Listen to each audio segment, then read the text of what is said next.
คืนนี้เธอจงนอนด้วยใจเป็นสุขขอจงลืมวันวานผ่านมาคืนนี้ไม่ต้องกลัวเรื่องใดหรอกนะเพราะฉันยังคงอยู่ใกล้ชิดเธอคืนนี้ดาวลางเลือนเสียงนกละเมอ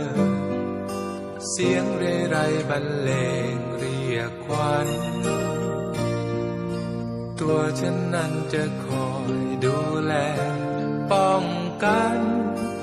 ริดยุงไรเข้ามาใกล้เธอหลับตาสิที่รักในวงแขนของฉันจะไม่มีผู้ใดคิดทำร้ายเธอได้หลับตาสิที่รักขอเธอนอนหลับฝัน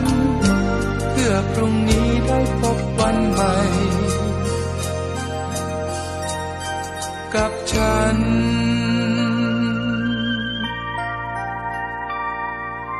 จงพริ้มตาแล้วนอนเสียนะ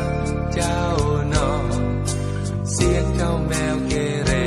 ก้องดัง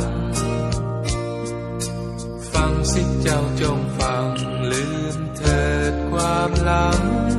เพราะฉันยังคงอยู่ใกล้ชิดเธอคืนนี้เธอจงนอนด้วยใจเป็นสุขขอจงลืมวันวานผ่านมาคืนนี้ไม่ต้องกลัวเรื่องใดหรอกนะเพราะฉันยังคงอยู่ใกล้ชิดเธอหลับตาสิที่รักในวงแขนของฉันจะไม่มีผู้ใดคิดทำร้ายเธอได้หลับตาสิที่รักขอเธอนอนหลับฝัน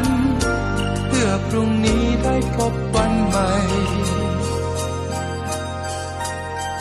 กับฉัน